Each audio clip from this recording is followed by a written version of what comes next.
आज जो बंगाल के क्षेत्र हैं वह पहले के क्षेत्र से काफ़ी छोटा है।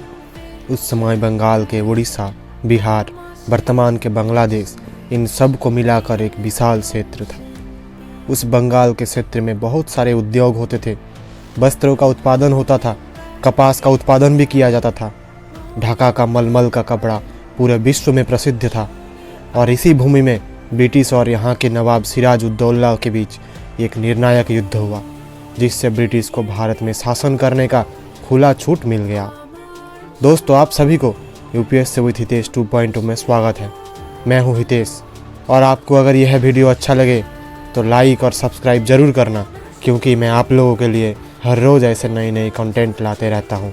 दोस्तों, 1717 में उस समय के मुग़ल शासक फारूक सियर ने अंग्रेजी ईस्ट इंडिया कंपनी को पूरे बंगाल क्षेत्र में 3000 रुपये के वार्षिक कर के शुल्क के बदले में मुक्त व्यापार करने का अनुमति दे दी थी।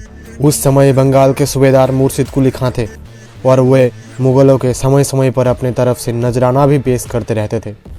मुर्शिद कुली खां के बाद शुजाउद्दीन और उसके बाद अलीवर्दी खां सूबेदार बना। अलीवर्दी खां की 3 बेटियां थीं और उनका विवाह पटना, ढाका और पूर्णिया में हुआ था।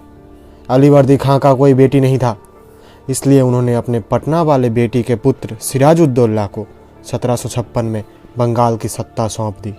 इसी कारण सिराज के बाकी मौसियाँ सिराज से जलने लगी, जिस कारण उनमें आंतरिक कलह होने लगी। और अंग्रेज़ों को प्रमुख नीतियाँ थी मौका देखकर फ़ायदा उठाना, और अंग्रेज़ों ने इसी नीति के माध्यम से पूरे भारत में कब्जा किया था। सिराज उद दौला के समय यूरोपीय कंपनियां जोरों शोरों से अपना विस्तार बंगाल में कर रही थी।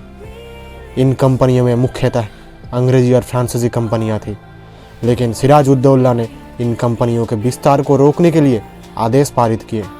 सिराज के इस आदेश को फ्रांसीसियों ने तो मान लिया, लेकिन अंग्रेज़ों ने इसे नहीं माना और अपने कार्य को करते गए।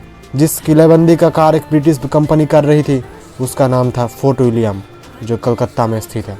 इसे ना मानने के कारण सिराज फोर्ट विलियम पर आक्रमण कर देता है, और इस आक्रमण में अंग्रेज़ों के पराजय का सामना करना पड़ता है। इस पराजय की घटना मद्रास में ब्रिटिश गवर्नर को प्राप्त होती है, तो वह अपने ब्रिटिश सेना बंगाल के ब्रिटिश शासकों को सहायता करने के लिए भेज देते हैं।